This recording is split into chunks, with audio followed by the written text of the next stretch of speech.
So I think we've all been here. We saw the flat pack that was on eBay or on IKEA.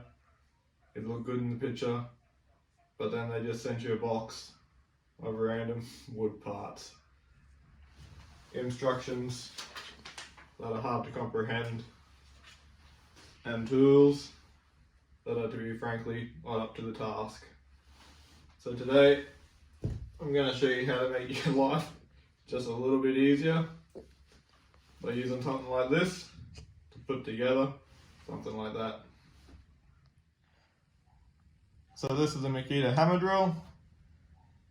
You're not going to need something this powerful and something of this good a quality to put together something like this, but this is what I have. But most drills have the same sort of features. First of all, for putting in these screws, we want to put them in slowly, so we're going to change the speed setting. We're going to take that down to 1. Up here we've got 3 settings. The one that looks like a hammer is for hammer mode. That's for boring through concrete. We're not going to go near that. This one's the drill. That's for drilling the holes in this pre-made furniture where the holes should have already been drilled, but apparently there's a few holes missing. And then this is for the screw. So with this one, you can adjust the power of the drill by putting it onto here, and then it's got all these numbers. These numbers correspond with the clutch setting, so that as you put the screw into the wood, you don't want to just keep pushing the screw into the wood. You want it to stop when it becomes flush. So it's better to start with a setting that's not powerful enough, maybe 5. You'll have to see what you've got on your drill, and then use it until it's screwing into the wood. And then when the countersunk part has actually got into the wood, it should stop. See, now why this is important, if it, say that you had on drill, this drill would be powerful enough to just keep screwing this all the way into the wood, and the wood is very low quality, and it would just split the wood. That's why it's important to have it on the screw setting and to have the clutch on a low powered number for a job like this. So this is the bit we're going to use today. This drill bit is actually manufactured for drilling through steel, but it's the right size one that I have today, and it'll drill through this wood, no problem at all. And I'm going to show you how to put this drill bit into here. So you just hold the very end of the drill, and then you squeeze the trigger lightly. You make sure the drill is in the forward position. This button here that controls whether it's going forwards or going into or backwards. You can put it either way. So we've got it going forwards. So we're going to squeeze the trigger gently. And you see, as I squeeze the trigger, you see these 3 little jaws. These 3 little jaws get closer together. And as they get close together, now I can insert the drill in. You have to try and make sure the drill is centered in the jaws, and then you hold onto the chuck. See, that's not centered, so we're going to put the drill into reverse. We're going to hold on, just going to back a bit. Now we'll go back into forwards.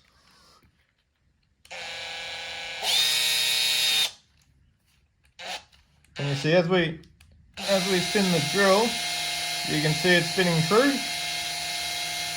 Because it's spinning true, it's in the center, and that's how you need it to be. And now we're just going to tighten it. So we're going to hold it firmly, pull the trigger.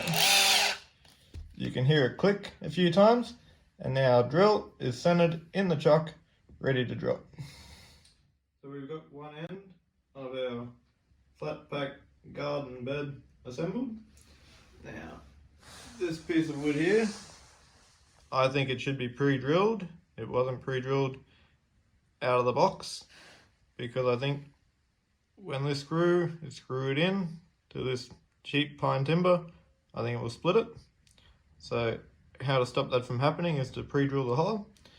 Now when you pre-drill a hole for a screw, you always want to make sure that your drill bit is smaller than the screw, because we need these little pieces here.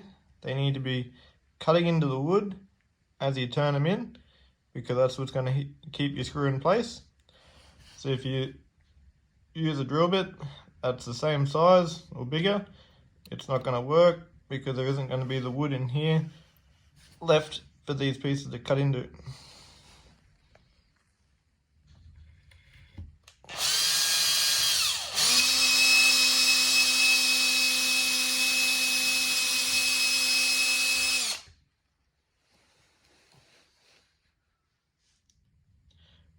So we've got our hole drilled, so we're going to change from our drill bit to our screwdriver bit. So we're going to put the drill into reverse. We're going to hold onto the chuck. We're going to squeeze the trigger gently. So that loosened up these little jaws. You take the drill bit out.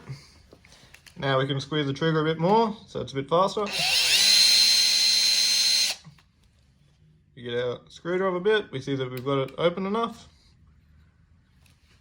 Now we put the drill into forwards. We hold it, we squeeze it gently. And that's in there tight. The next step is we're going to move over here onto the screw. Now, we're not going to need very much power at all to put this screw into this cheap pine timber. So maybe we might even set the clutch under 3. Because, yeah, we don't want to break this timber.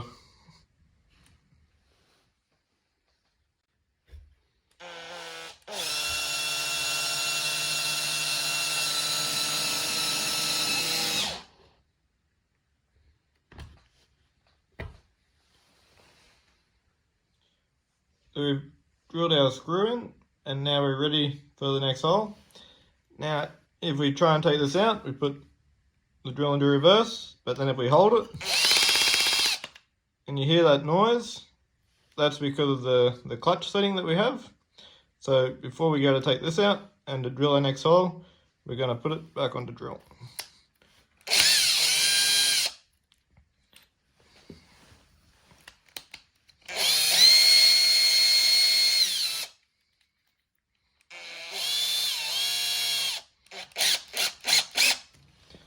Now we're ready to drill our next hole. Now, even though it's slow changing in between the drill bit and the screwdriver bit each time while we're doing that, is because we're drilling one hole, putting one screw in, because say we put the rest of this together and we drilled all the holes, if this piece moved just a little bit in the drilling process, then the corresponding holes wouldn't line up.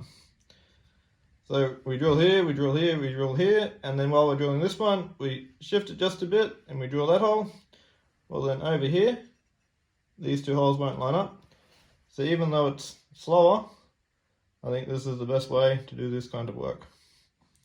So if you can see here, we've got it assembled, but it isn't actually straight. So before we go to drill this hole, we're just going to pull this bit of wood down. And if you look in there, that looks to be a nice 90-degree angle now. You see before, it was like that. Not a 90-degree angle. And then our garden bed's going to be a little bit warped and going to be a little bit rock in the ground.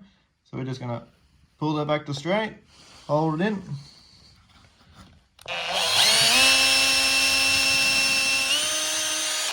And drill it.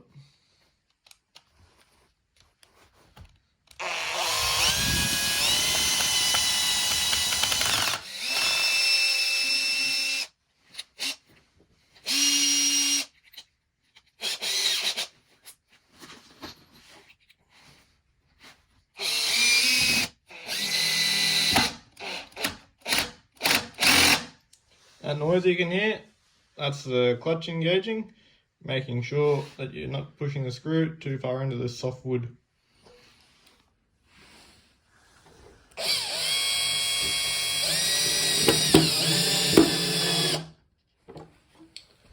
So that was the last screw. They gave you a spare. I guess in case you lost one or broke one. But I can safely say it was a lot better using this than it was to be trying to use that.